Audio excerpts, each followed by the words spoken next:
Bonjour à tous, je vous propose de découvrir le premier extrait d'un nouveau format hors série de course épique, Mots croisés.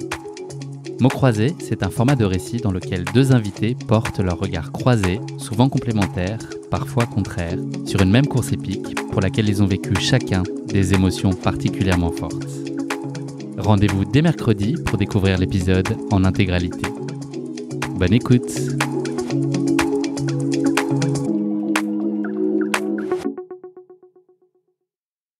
Quand la bénévole le voit arriver là tout, parce qu'il est déjà en train de claudiquer, il marche en fait, il fera plus que marcher, mais il avance à 2 à l'heure, il est plié en deux. La bénévole lui dit, qui le pointe, lui dit ça va, vous allez y arriver?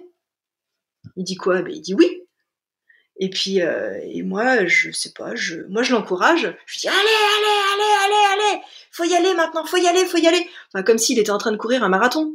Alors qu'en fait, non, ce qu'il s'apprête à gravir, on le sait bien que c'est 7 kilomètres qui vont être 7 kilomètres d'enfer.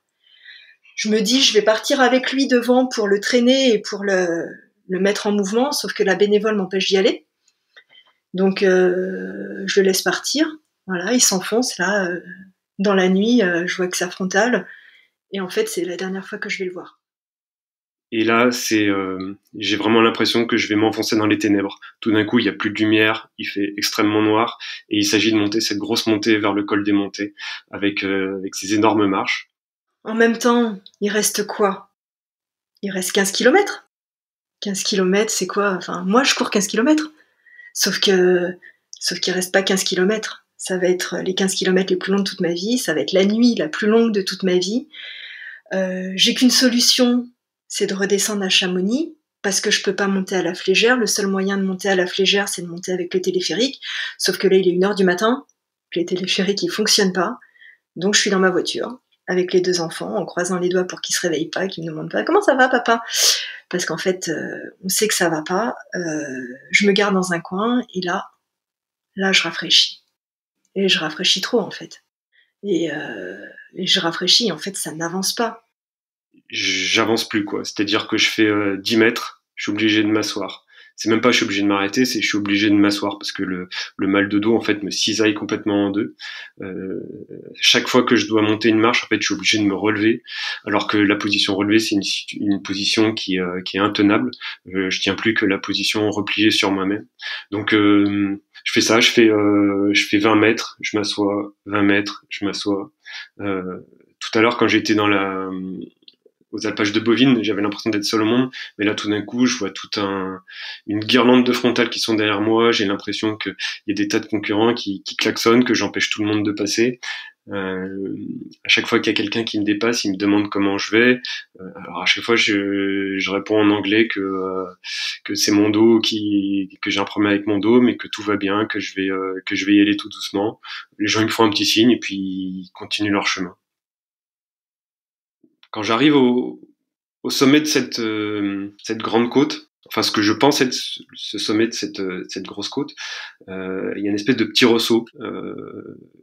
Dans mon souvenir, une fois qu'on passait cette dernière petite rampe avec ces derniers escaliers, on était assez rapidement à la tête au vent. Et en fait, je me trompe complètement. C'est-à-dire que il reste au moins 3 ou 4 kilomètres de faux plat montant pour accéder à tête au vent. C'est un balcon qui normalement est absolument magnifique, mais qui est jonché de pierres. Donc, je dois mettre un temps infini pour rejoindre la tête au vent. Mais ouais, je sais pas du tout combien de temps je mets. Là, j'ai vraiment l'impression que le temps se dilate, que je suis dans une autre dimension, quoi, que je continue, j'essaye de continuer d'avancer, mais j'ai plus du tout le rythme que j'avais jusqu'au 140e kilomètre, et là je sais que ça va durer très très très longtemps. Je sens que ça va pas, je panique. Lui, je sais pas comment. Enfin, après, j'ai su comment lui il allait. Mais ce que je peux dire, c'est que moi, à ce moment-là, je suis plus lucide en fait. J'imagine le pire. J'imagine qu'il va se coincer les bâtons et qui va tomber dans le ravin parce que là-haut c'est un balcon, hein, il y a des énormes cailloux, c'est la nuit, il a que la frontale pour s'éclairer, il tient pas debout. Il faut se dire la vérité, il tient pas debout. Donc il va coincer les bâtons dans un caillou et il va tomber. Et en même temps, je me dis quoi?